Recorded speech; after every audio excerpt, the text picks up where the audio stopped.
One of the best-known spy gadgets used in film. IBM introduces PC Junior. Although most people prefer their Metrocal cold. Why do so many game-changing products end up forgotten? From wild experiments to bold ideas that never caught on, failure often follows innovation. Which ones flopped the hardest, and why? Let's dive straight into 50 innovative products that have failed miserably. Once the undisputed champions of accounting desks, adding machines of the 1960s were marvels of mechanical engineering. These hulking devices, weighing anywhere from 5 to 20 pounds, featured rows of clackety typewriter-style keys and whirring internal gears that snapped into action with every calculation. Their satisfying clicks and casual ribbon prints made balancing ledgers feel almost ceremonious, especially for espresso-fueled accountants. But by the early 1970s, compact electronic calculators appeared, lighter, faster, and more affordable, signaling the end of the adding machine's reign. 100 classroom computing system is being used by many schools with remarkable results in subject matter comprehension and reasoning skills. Office floors, once lined with their bulky frames, emptied out as businesses embraced sleek digital alternatives. By the 1980s, adding machines had disappeared entirely, relegated to dusty, memory-filled storerooms or museums. Today, they remain nostalgic relics of an era when every sum required both muscle and math. Her name is Lisa, and she's the most exciting thing to happen in computers today. Back in January 1983, Apple unveiled the Lisa as its most ambitious venture yet. The first personal computer to boast a graphical user interface, complete with overlapping windows, intuitive icons and menus, and dedicated mouse support. Under the hood, it packed a Motorola 68000 processor and up to 1 MB of RAM, impressive for its day, but came with a staggering $9,995 sticker price, over $28,000 in today's dollars. Despite glowing press for its groundbreaking design and bundled productivity suite, the cost put it out of reach for most businesses and enthusiasts. Roughly 100,000 units trickled out of factories over 2 years, nowhere near Apple's lofty projections. In early 1985, the company quietly killed Lisa, absorbing lessons learned into its Macintosh line. While Lisa itself faded into history, its pioneering GUI concepts laid the foundation for every modern desktop. Swinging 60s marketing hailed polyester pantsuits as the ultimate low-maintenance wardrobe heroes. Promising wrinkle-free days from boardroom to nightclub, these shiny synthetics initially dazzled shoppers, but the reality was a personal sauna. Fibers trapped heat, clung to odors, and caused relentless perspiration. Wearers endured chafing seams and chemical-like smells that no amount of detergent or home ironing could tame. And the decorative pocket flaps, which was another characteristics, especially of leisure suits of that period. One of the things that I Cleaning challenges emerged as harsh soaps stripped finishes and fabric stiffened after each wash. By the early 70s, cotton, wool, and linen reclaimed popularity, proving that breathability and comfort outweigh convenience claims. Even today, eco-minded designers revisit natural fibers, citing polyester's legacy to champion materials that respect human biology. RD Series heavy-duty floppy disks featuring new high-energy magnetic particles. Cast your mind back to the late 80s, when a 3.5-inch diskette held a mind-blowing 1.44 MB of data, enough for a few documents or a single low-res image. The enhanced density, ED, floppy, introduced in 1987, expanded storage to 2.88 MB, and a fleeting 21 MB zip version arrived in 1991 to the delight of hoarders of digital scraps.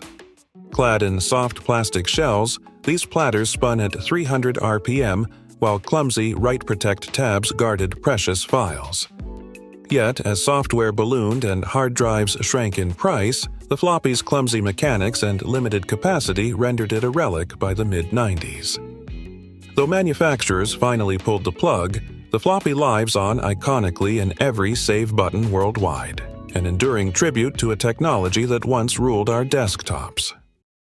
In the mid-1960s, farm fresh milk bottles made morning appearances in sturdy wooden crates delivered right to front porches. Though designed for repeated use, moisture seeped into the slats, causing rot and warped panels that let heavy glass bottles slip through. Clattering crashes left glass shards across lawns, transforming quaint doorsteps into obstacle courses. Milkmen navigated piles of soggy wood. A few 1-gallon milk bottles, you can see here. They come in Slowing routes and racking up maintenance costs for dairies. By decade's end, cardboard cartons and lightweight plastic carriers took over, slashing breakage rates and streamlining delivery. Today, vintage wood crates survive only as rustic decor or impromptu garden planters, a reminder that durability must go hand in hand with user-friendly design and safety. But what happens when superior technology still isn't enough to secure victory? Get a Sony Betamax video recorder and automatically videotape. Sony's Betamax format hit the market in the mid-1970s, promising superior video quality and clearer audio than its rival, VHS. Technically, it was a winner, but it had two major flaws that sealed its fate.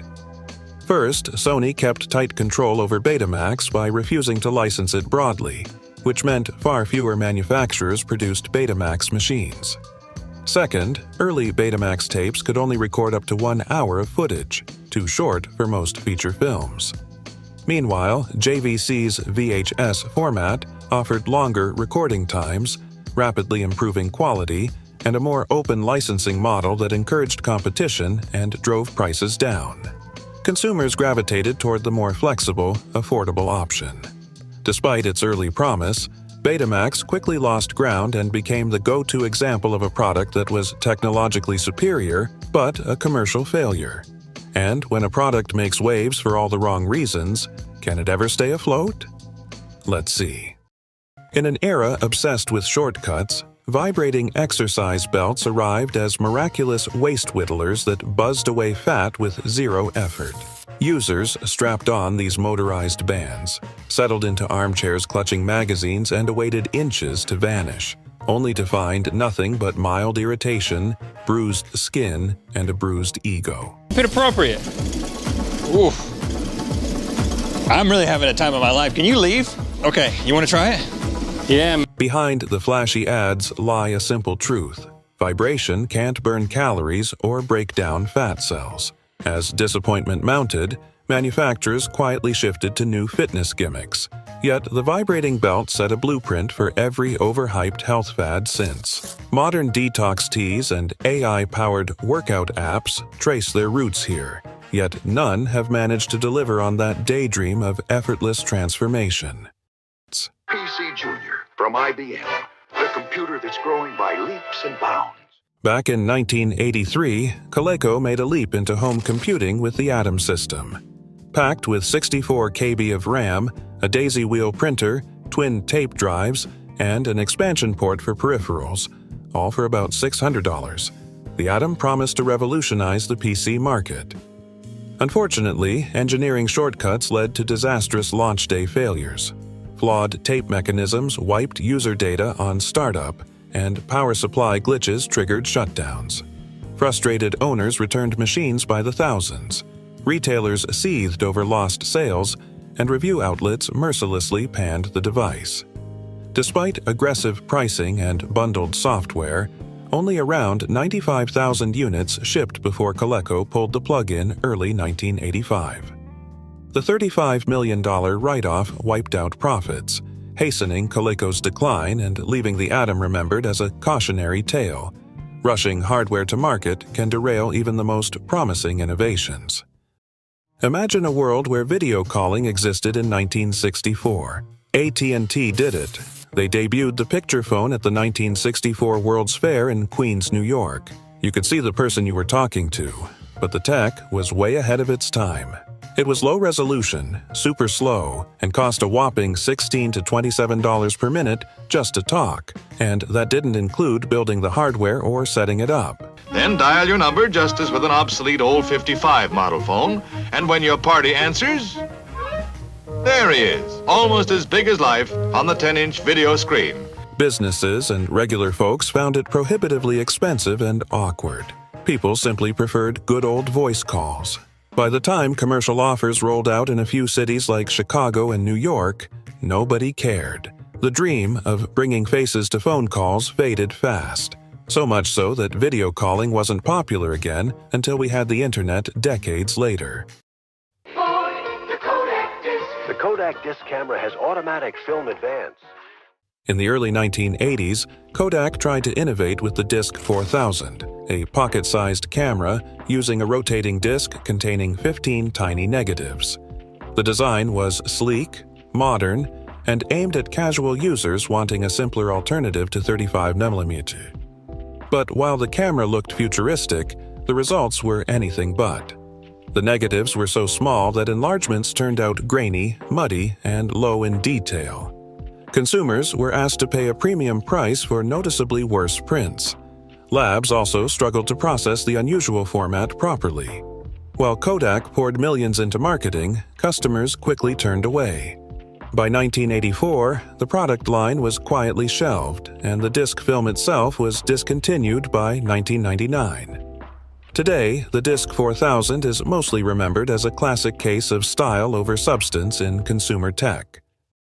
Have you ever sat down to eat breakfast and thought, you know what this egg needs? A sharp corner. Yeah, probably not. But back in the 1960s, someone actually decided that round eggs were just too ordinary. So they came up with the egg cuber, a strange little plastic gadget that squeezed hard-boiled eggs into perfect cube shapes. That's right, square eggs. At first glance, it was kind of funny. People brought them out at brunch just for laughs. Picture the confused looks on everyone's faces as these boxy eggs showed up on their plates. It was more of a party trick than an actual kitchen tool. Actually, these square eggs were laid by plain everyday chickens. It is a new invention called QB that reshapes old-fashioned egg-shaped eggs into the newfangled 8-cornered blocks. And beyond making your food look like it came from a geometry class, it really didn't do anything useful. After the novelty wore off, and let's be honest, that didn't take long, the egg cuber quietly disappeared. Just another example of a weird idea from the 60s that never really cracked it. Hello, Judy. The new 5200 Super System. The Atari 5200, launched in 1982, was meant to succeed the blockbuster Atari 2600 and bring next-level gaming to homes. On paper, it had better graphics, more memory, and a sleek new look. But the reality was rough. And now there's an adapter. For 2600 games? Nearly 300 2600 games. Now you're talking. The controllers were notoriously unreliable, featuring a fragile analog stick that frequently broke or drifted. Even worse, the 5200 wasn't compatible with the vast Atari 2600 library unless you bought a separate adapter, something many gamers refused to do. With fewer launch titles and clunky hardware, the system quickly fell behind. By the time Atari made improvements, Nintendo's NES had captured the market. Despite its power, the 5200 is now remembered as a lesson in how bad design and poor planning can ruin even the most promising hardware. A beautiful failure indeed. All right, imagine you're on a packed 1960s train, shoulder to shoulder with strangers, and you want to read your newspaper. Enter one of the strangest inventions of the decade. Glasses with tiny mirrors built into them, angled just right so you could read something above your head without having to tilt your neck or move your arms. Sounds kind of genius, right? At least on paper. But once you actually put them on, yikes. Okay to do over-the-counter reading glasses, but prescription glasses are usually way better. Now speaking of prescription computer glasses or reading glasses, The frame was bulky and uncomfortable, the mirrors fogged up constantly, and trying to read through them made you feel like you were in a funhouse. The angles were confusing, the text looked warped, and half the time you ended up with a headache before finishing the headlines. So, yeah, while it gets points for creativity, practicality just wasn't in the cards. Most people tried it once, chuckled a little, then stuffed it in a drawer. never to be seen again. Lifesaver. This is Karen sucking her thumb, trying to get her to stop. In the mid-1980s, the Lifesavers brand took a leap from candy to carbonated drink with Lifesavers soda. The concept seemed clever. Leverage the candy's iconic fruit flavors in a bubbly, colorful beverage. Initial taste tests were reportedly positive, but public reaction was very different. Consumers found the soda overly sweet, almost like drinking syrup, and many were confused by the idea of liquid candy. Even kids weren't impressed. Despite heavy advertising, the soda failed to stand out on shelves filled with more familiar cola and citrus options. Sales were dismal, and the product disappeared almost as quickly as it arrived. It's now a classic case of brand overreach. Just because people like a flavor in candy doesn't mean they want it in a drink. A bold but baffling flop. Back in the 1960s, some inventors had wild dreams of making tanks and cars that could actually fly. Sounds like something straight out of a sci-fi comic book, right? Well, they gave it a shot, building strange-looking flying cars that were supposed to soar through the sky. But here's the thing, these machines were ridiculously heavy, nearly impossible to control, and just not built for takeoff. To get them off the ground,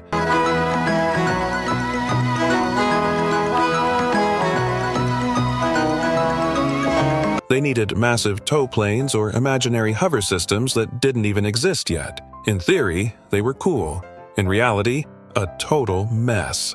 Most never made it past the prototype stage. They looked awesome in pictures, sleek, shiny, and bold, but once people tried to make them work, it was clear they were just too crazy to be practical. These flying car ideas ended up as nothing more than fun what-if experiments that never really got off the ground, literally. Pepsi AM was a version of Pepsi that was meant to be drank during the morning hours. In 1989, Pepsi introduced Pepsi AM, an ambitious attempt to make soda a morning staple. It had slightly more caffeine and was marketed as an alternative to coffee for those who didn't like hot drinks. The branding promised a bold start to your day, but the idea baffled consumers. Breakfast soda felt unnatural, and many didn't want to swap their morning brew for cola. The flavor wasn't different enough to stand out, and the concept didn't match how people actually started their day. Unsurprisingly, Pepsi AM fizzled quickly. It became a textbook example of how trying to invent a need, rather than solve one, rarely works. Despite its short shelf life, it's still remembered for its odd ambition. After all, nothing quite says bad idea like soda for sunrise. This solid-state, bubble memory system was dreamed up at Bell Labs in the late 1960s. It stored bits as magnetic bubbles on thin film. At the time, it seemed like the future. Non-volatile, radio-proof, and durable. So given that the keyboard is not working, probably the first thing to do is to pull the keyboard and have a look at it. But mainstream hard disks and semiconductor RAM got cheaper, faster, and more practical. Bubble memory was slow and expensive. It faded away before the 1980s. It was a beautiful concept, but eclipsed by better tech.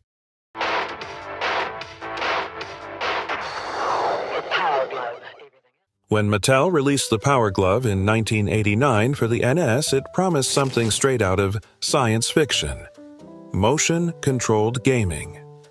Players could theoretically control games with hand gestures, thanks to sensors and flex wires. But in practice, it barely worked. Controls were wildly inaccurate, the setup was confusing, and only a handful of games supported it. None of them memorable. Still, the Power Glove captured imaginations. Despite being a commercial flop, it became a cult symbol of 1980s tech ambition, and later inspired devices like the Nintendo Wii and VR controllers. With only 100,000 or so sold, it's remembered more for its iconic design and pop culture appearances than actual gameplay. The Power Glove wasn't the future of gaming, but it did help point the way toward it. Okay, get this.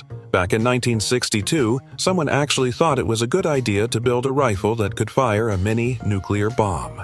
Yes, seriously. It was called the M65 Recoilless Nuclear Rifle, and it could shoot a 51-pound atomic warhead nearly 3 miles away. Sounds like something straight out of a bad sci-fi movie, right? The idea was that soldiers could use it on the battlefield like a giant bazooka. If there were a military failed inventions hall of fame, there would surely be a place of honor for the nuclear rifle. Except they forgot one small thing. Radiation doesn't care who fired the bomb. The blast might take out the enemy, but it could also roast the team that pulled the trigger. They even tested this thing in front of Robert Kennedy, but after realizing just how insane and impractical it really was, the military quickly buried the idea. No surprise there. It's now remembered as one of the most dangerous, unnecessary, and completely over-the-top weapon flops in history. It was definitely not a proud moment in military innovation. A cleaner feel. Premier. The cleaner smoke. In 1988, R.J. Reynolds, one of the largest tobacco companies in the world, invested a staggering $325 million in a radical new product: smokeless cigarettes called Premier. The goal? Offer a cigarette that didn't burn tobacco, just heated it, supposedly reducing harmful chemicals. But the product was a disaster. Smokers complained of the odd taste, plastic-like smell, and weak nicotine delivery. Non-smokers weren't impressed either. With nearly no public interest and harsh reviews from test markets, Premier flopped hard. R.J. Reynolds pulled the plug just 4 months after launch, making it one of the costliest product failures in tobacco history. Premier's quick demise showed that even industry giants can misjudge their market, and that sometimes trying to reinvent the cigarette just leaves everyone choking on bad ideas. Picture a little black box with a switch. Flip it on, and a mechanical hand comes out just to switch itself off.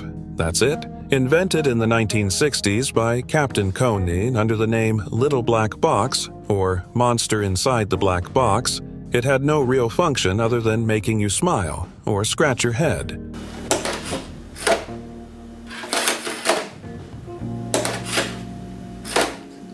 Sold as a quirky novelty toy, it was fun once or twice, but made zero sense as anything useful. It became more of a gag gift than a gadget. Introducing the Timex Sinclair 1000, the first of a new generation of computers.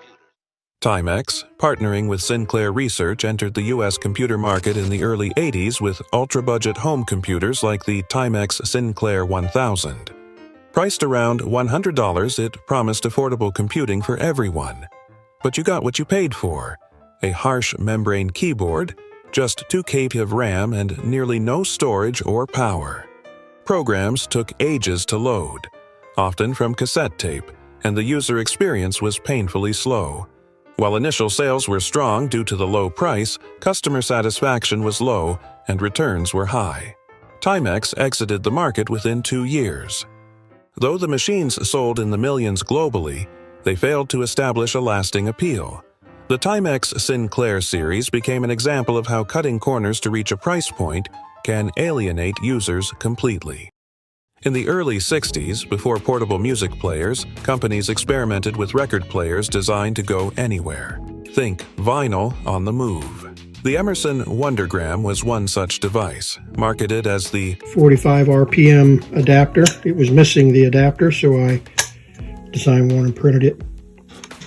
The battery compartment is right here. World's smallest record player. The trouble was, vinyl is fragile. One bump, and it would get skips or scratches. You needed a perfectly flat, stable surface to play it properly. Good luck finding that on a bus or in a park. The dream of mobile vinyl quickly faded, especially with the rise of cassette tapes and, later, Walkman-style players.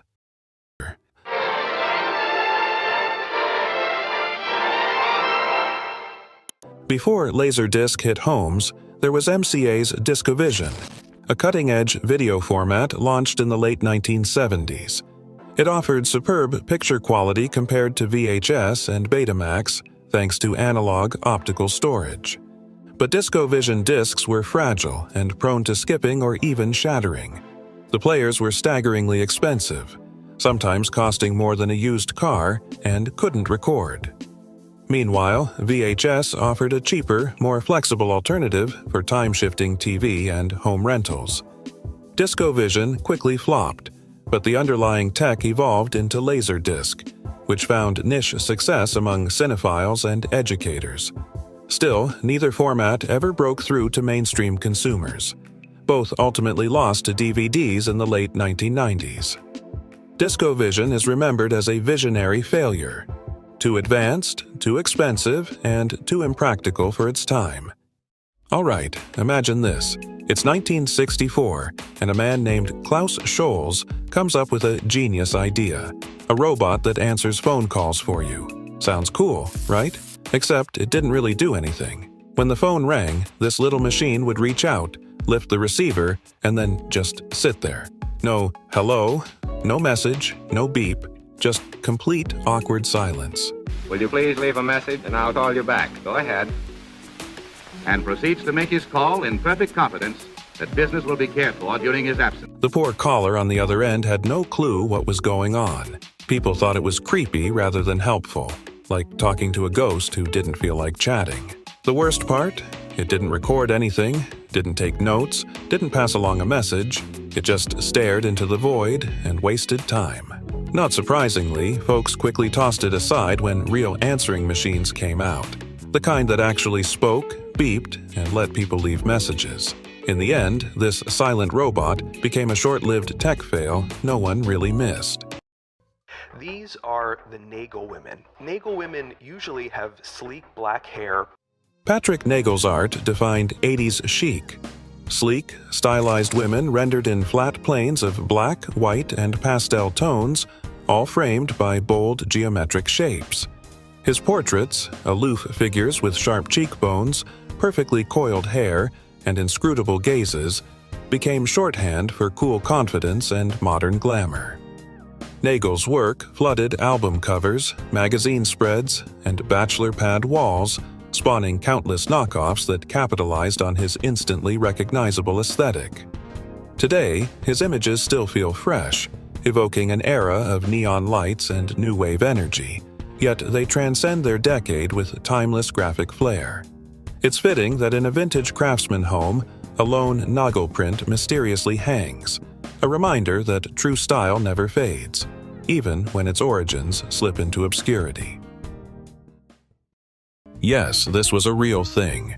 In cramped city apartments, parents strapped their babies into wire cages hanging outside windows to get fresh air. Sounds horrifying, right? It promised sunshine and ventilation, but quickly became notorious. Safety concerns were huge. All this high life, it could go to a girl's head. It's Daddy. Yes, they respect him, even if they do sometimes look down on him. Babies dangling outside high-rise windows? No thanks. Public opinion shut it down fast, and rightfully so. What might have seemed futuristic turned out to be downright reckless. I'm going DZ at Discovery Zone! DZ! Discovery Zone burst onto America's family entertainment scene in October 1989, pitching itself as a playground paradise for kids of all ages. With its perky Z-Bop mascot guiding pint-sized explorers through neon-lit mazes, towering slides, and cavernous ball pits, it promised birthday party bliss and rain or shine excitement. The chain inked high-profile partnerships, most notably a sponsorship with Sesame Street and in-store Blockbuster kiosks, to cement its status as the coolest weekend hangout. But rapid expansion proved its undoing. Franchisees buckled under soaring real estate and staffing costs, while ballooning debt sapped the parent company's resolve.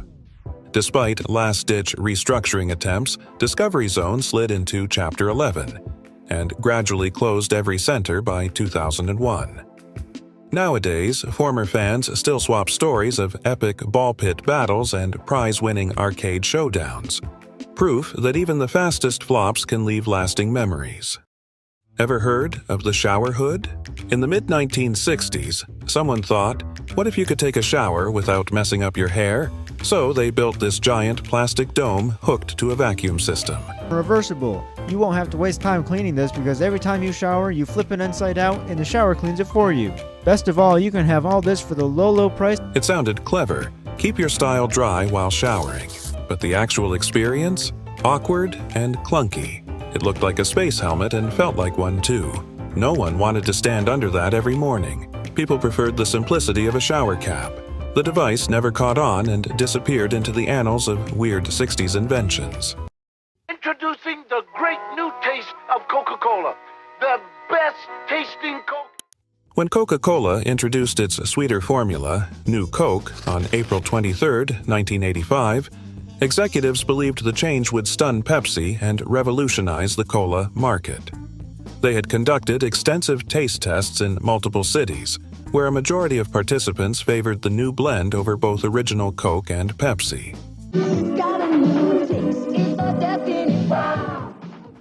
But when New Coke hit store shelves, an unexpected backlash erupted. Loyal customers flooded the company's hotlines and mailboxes with complaints demanding the classic flavor's return. Within just 77 days, Coca-Cola bowed to public pressure and reintroduced the original formula as Coca-Cola Classic. The episode proved that even the most positive market research can't predict emotional attachments built over generations. Back in the late 1960s, a company called Computer Applications Inc., CAI, thought they were onto something huge. They had this bold idea for a computer system named SpeedAta, a high-tech tool that was supposed to totally change how warehouses worked. It was meant to be faster, smarter, and way more efficient than anything else out there. They poured in over $10 million to get it off the ground.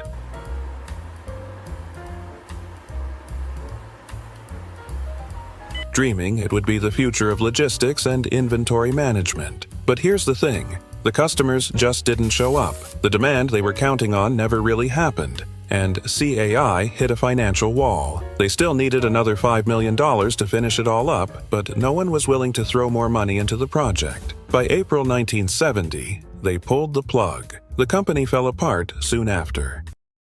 If you're looking for a store where every video on display is always ready to rent, then come to Paradise. During the 1980s, Friday nights meant cruising to the local video rental store. Brightly lit aisles overflowed with VHS tapes, action flicks, rom-coms, obscure indies. Independent mom-and-pop shops often carried hidden gems that Blockbuster passed over, and late-fee debates were a rite of passage. Browsing those shelves built anticipation, an experience streaming can't replicate.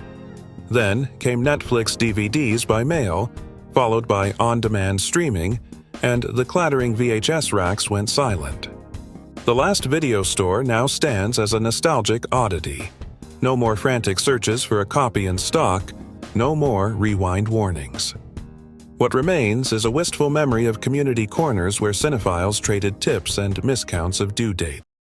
British motorcycle maker Velocette attempted to launch the Vogue scooter with a full fiberglass touring body. Production ran from around 1960 to 1965, but poor performance, high cost, and sluggish sales doomed it. The fiberglass design was ahead of its time, but it made the scooter heavy and hard to handle. Riders also complained about awkward ergonomics and a lack of power, especially compared to cheaper competitors. Despite its sleek, futuristic look, immediately behind the mudguard, at the bottom, there is a black section covering the end of the... It simply didn't deliver a good riding experience. Only a few hundred sold over 5 years. The project drained the company's capital and set it on the path to closure by 1971. It became a lesson in overambition meeting underwhelming execution. The Vogue flopped in motion.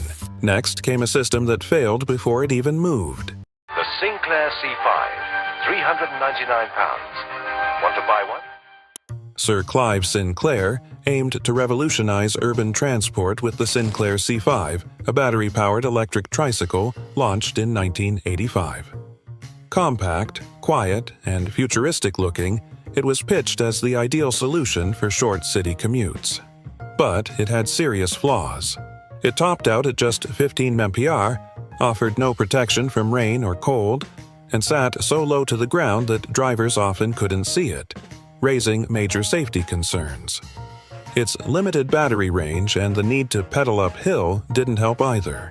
Worse still, the marketing was muddled.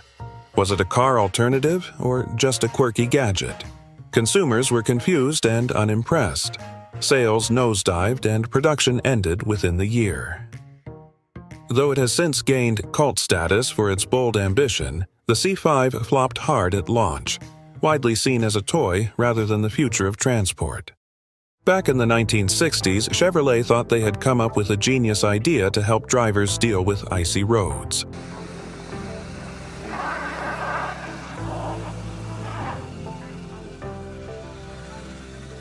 Instead of going through the hassle of putting on traditional metal snow chains, they introduced something called the liquid tire chain. The idea was simple. Just press a button, and your car would spray a chemical onto the rear tires that supposedly gave you better grip on ice. Sounds pretty cool, right? Well, not exactly. In reality, it barely made a difference when the roads got really slick. The spray left behind a weird, sticky mess, and in some cases, it even messed up the car's paint job. Drivers complained it was more trouble than it was worth. Plus, it didn't last long. Just a few spins of the wheels, and it was gone. Before long, people went back to using traditional chains or switched to better winter tires. PXL 2000 video system. Now you can be seen and heard. Launched in 1987, the PXL 2000 was Fisher-Price's bold attempt to introduce kids to movie making. Unlike traditional camcorders, it recorded low-resolution black-and-white video onto regular audio cassettes, a quirky workaround that kept costs down but tanked quality. The footage was jittery, pixelated, and barely legible on screen. At 180, it was a tough sell for families expecting real video. Still, the lo-fi charm caught the eye of underground filmmakers and video artists in the 90s, who embraced its gritty, distorted look. Despite this cult afterlife, it failed commercially. Most kids and parents were unimpressed, and production ceased not long after launch. Today, the PXL 2000 is more likely to show up in an art gallery than a toy chest. A weird, wonderful flop that was ahead of its time in all the wrong ways. Imagine it's the 1960s, and President John F. Kennedy is standing there, watching a man literally fly through the air using a jetpack.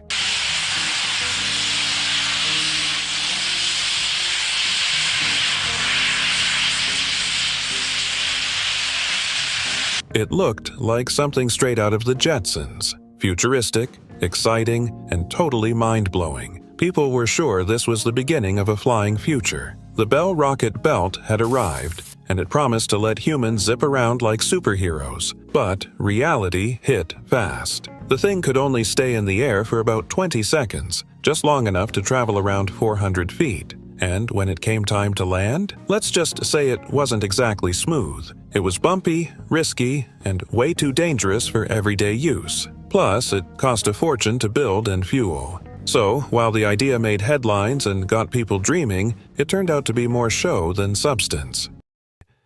The latest and greatest movies are on Laserdisc at Video and Sound downtown. When Laserdisc debuted in the late 1970s, it promised crystal clear video and superior audio, light years ahead of VHS. The large, vinyl-like discs looked impressive, but they came with major drawbacks. Players were expensive, discs were bulky, and the format didn't allow home recording, unlike VHS, which became a household staple. Plus, you often had to flip or swap discs mid-movie. Well, home entertainment has never seen the likes of this before. Despite its clear image quality, Laserdisc arrived too late. By the time it gained traction, VHS had already dominated rentals and sales. It found niche success in Japan, film schools, and among cinephiles, but mainstream audiences never bit. In the end, it became a high-end curiosity, a flashy, high-fidelity product that couldn't overcome its size, cost, or timing. Laserdisc's fate proved that being better isn't enough. You also have to be what people want. The Amphicar launched in the early 60s as a car that could drive into the water and float. Cool, right? But in reality, it was slow on land and painfully slow in water. It also leaked. Steering it on water was awkward, and getting in or out at boat ramps often turned into a public spectacle. Maintenance was a nightmare, especially with all the extra waterproofing needed to keep it from sinking. It's floating! It's floating!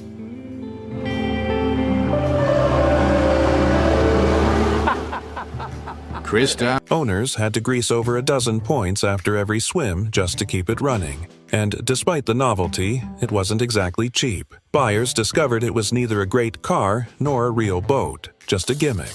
Only around 4,000 were ever built, and the novelty wore off fast. Fun to look at, but awful to live with. If a car that swims couldn't quite make waves, what happens when someone tries to fly instead? Did you hear about McDonald's new McDLT? It could be the best tasting lettuce and tomato hamburger ever!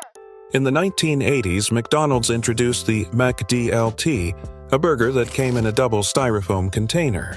One side held the hot patty and bun bottom, the other kept the lettuce, tomato, and top bun cool, so you could assemble it yourself and enjoy both hot and crisp at once.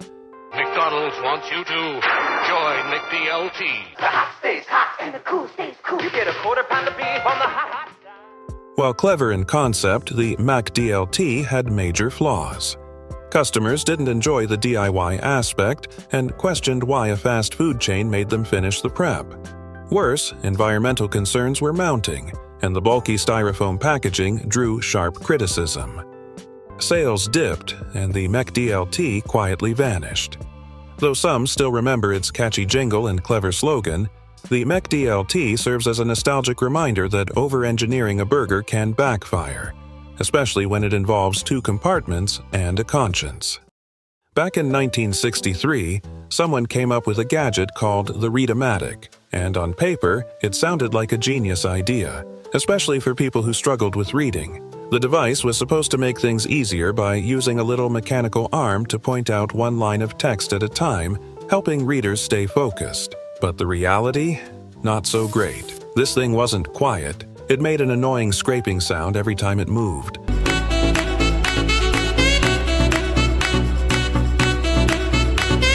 Like nails on a chalkboard. Instead of helping people concentrate, it became a noisy distraction.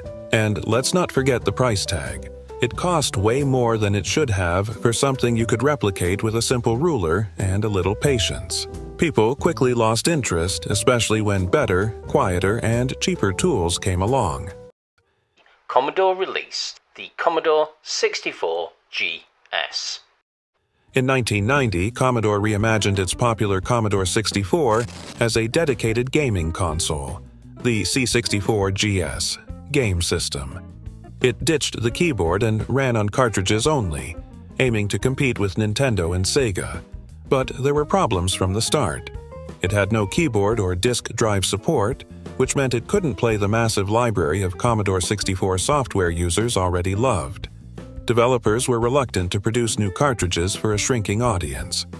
With only a handful of games and limited appeal, the C64 GS flopped hard. Even loyal Commodore fans felt alienated. Less than 100,000 units were sold, and it vanished within a year. What could have been a promising console became another reminder that trimming down a classic system doesn't always make it better. It can just make it obsolete.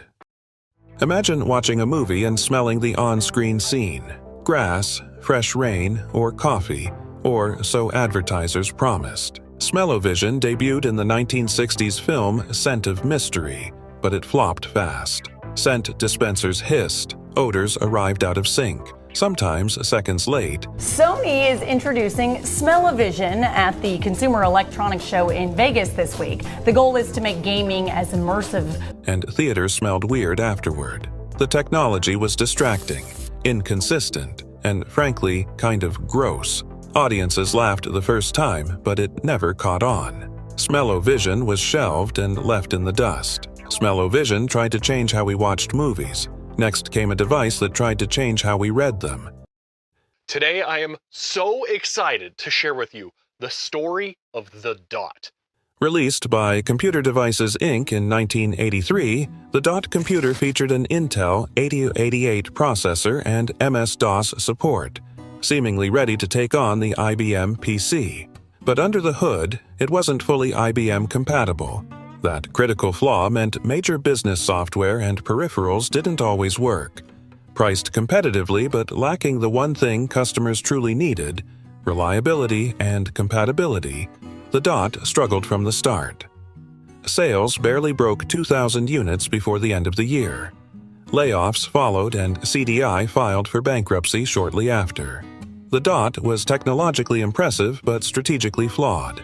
It stands as a cautionary tale from the early PC wars.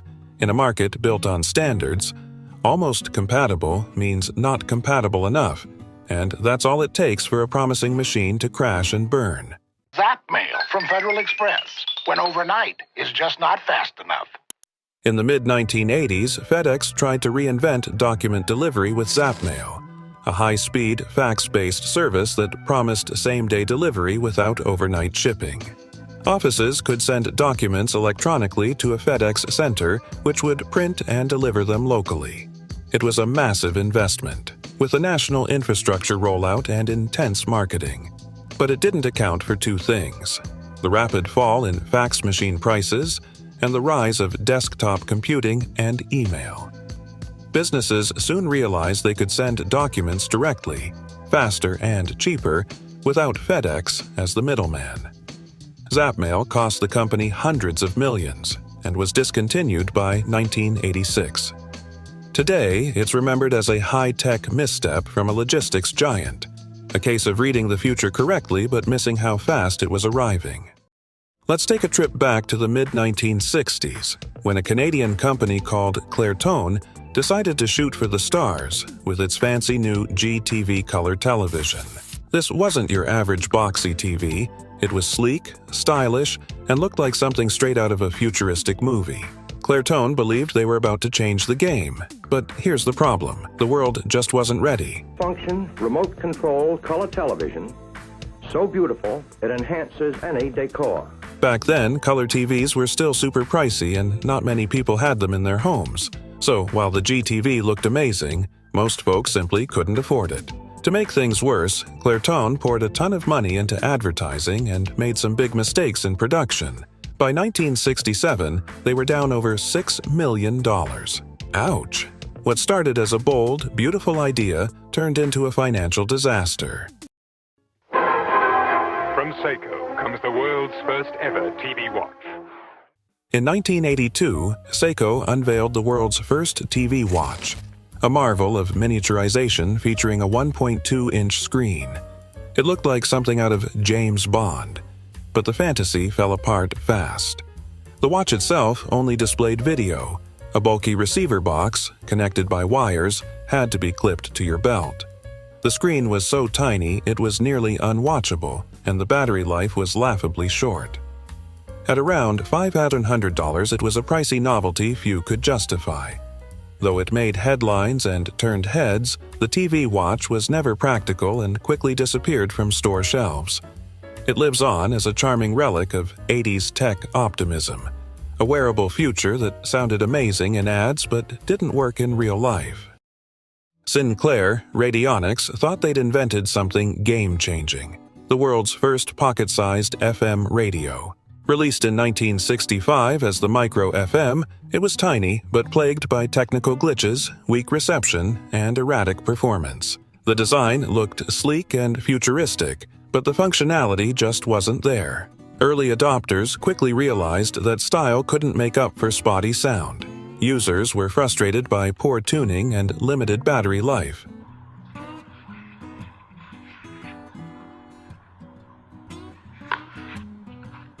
Although illegal clones popped up overseas, the actual product never took off commercially. Sinclair tried again with the Micromatic, billed as the world's smallest radio in 1967, but the FM pocket tuner had already made its mark as one of the defining gadget failures of that era. But Sinclair wasn't alone. Another bold design soon followed, with even bigger dreams and an even harder fall.